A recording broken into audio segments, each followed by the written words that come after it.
ҷалби маъюбон ба ҳаёти ҷомеа шарти муҳими таъмини ҳуқуқи инсон мебошад.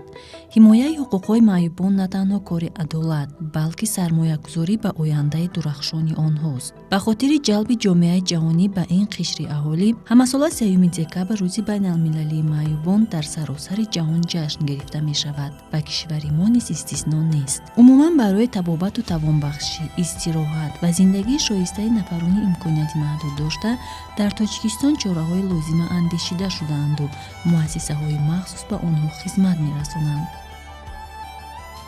яке аз онҳо ин маркази миллии тавонбахшии Чорбоғ мебошад. ин даргоҳ барои кӯдакону наврасони дорои имконияти маҳдуди ақливу ҷисмонӣ мисли равзанаест, ки аз он фардои дурахшони худро мебинанд. муассисаи давлатии маркази миллии тавонбахшии кӯдакони маъюб Чорбоғ, ки дар ноҳияи Варзоб воқеъ мебошад, барои 200 нафар кӯдакони имкониятшон маҳдуд пешбинӣ карда шудааст. ин муассиса аз соли 2009 фаъолият мекунад. дар муассиса айни замон дар буду боши доимӣ 187 нафар кӯдакони имкониятшон маҳдуд, ки бо ташхисҳои фалаҷи кӯдаконаи майнаи сар, осиби органикии майнаи сар, гидроцефалия, микроцефалия, инчунин кӯдаконе ки дар натиҷаи асар гузарондани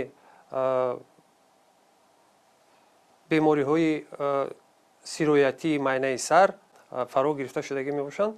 пурра дар таъминоти давлатӣ мебошад. аз ҳисоби буҷаи ҷумҳурӣ ҳамавақт маблағгузорӣ карда мешавад. инчунин кӯмакҳои хайриявӣ низ доим ба мо расида меистад. боиси қайд аст, ки кӯдакону наврасони дорои имконияти маҳдуд дар ин даргоҳ вобаста ба дараҷаи бемориашон ба шуъбаҳо ҷудо шудаанд.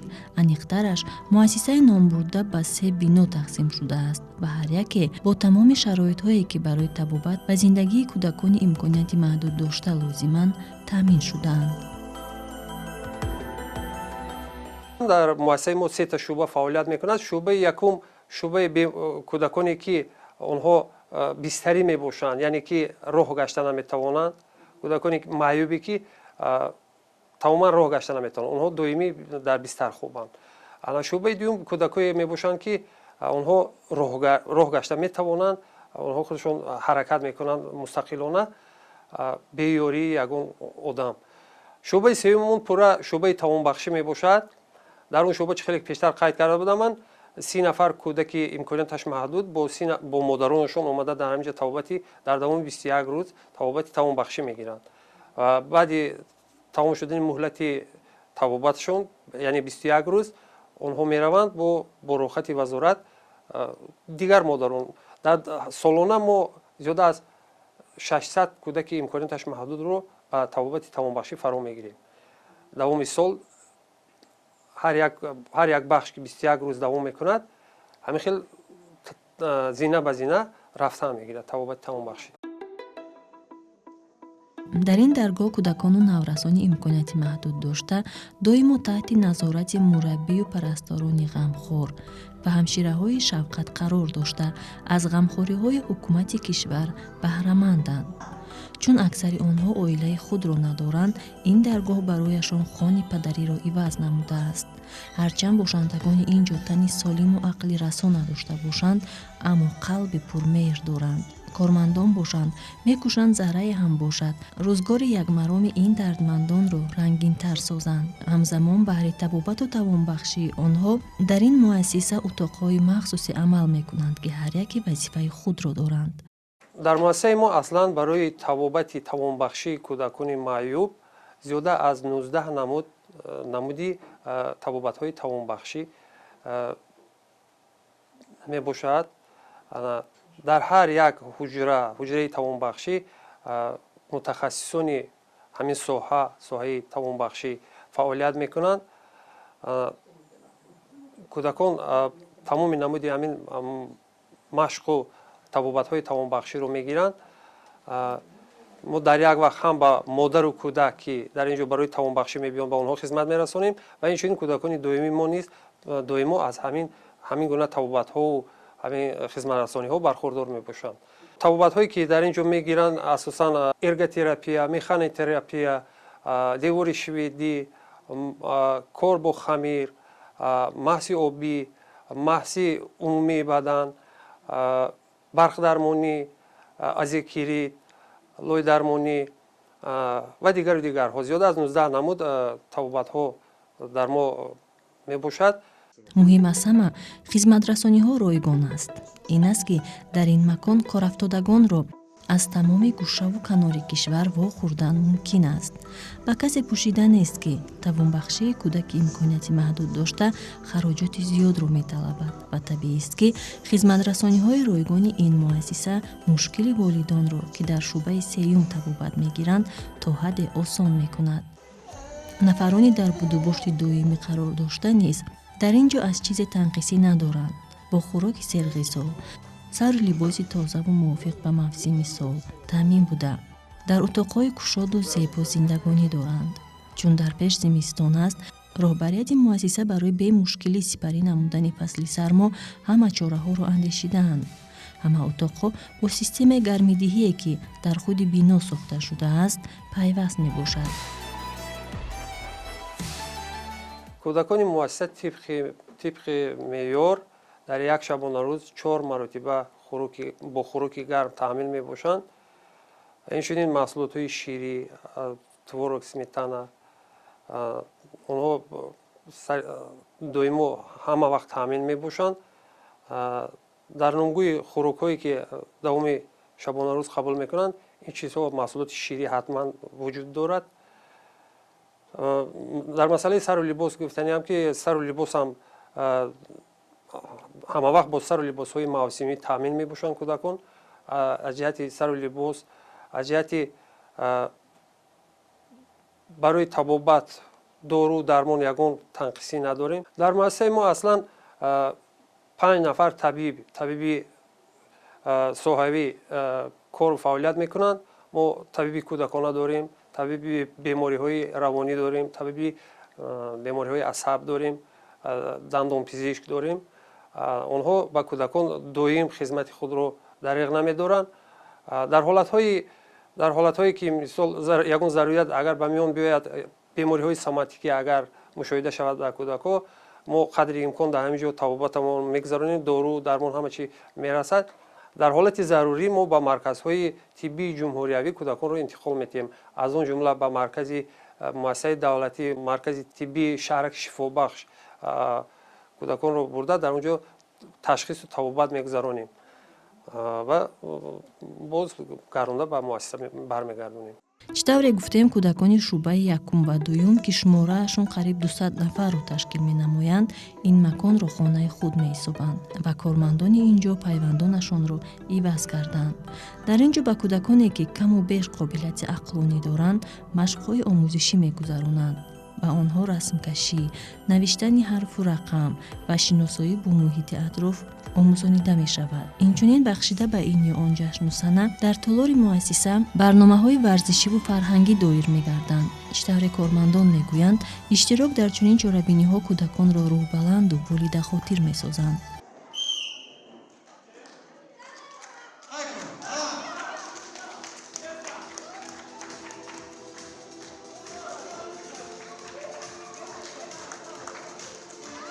бахшида ба рӯзи маъюбон низ дар муассиса чорабинии фарҳангие баргузор шуд. дар он ҳам кӯдакон ва ҳам кормандони тиббу кормандони иҷтимоӣ иштирок намуда як ҷаҳон қиссаҳои маънавӣ бардоштанд. иҷрои суруд дар иҷрои 3 нафар навраси маъюб бошад қалби ҳама нишастагонро тасхир намуд.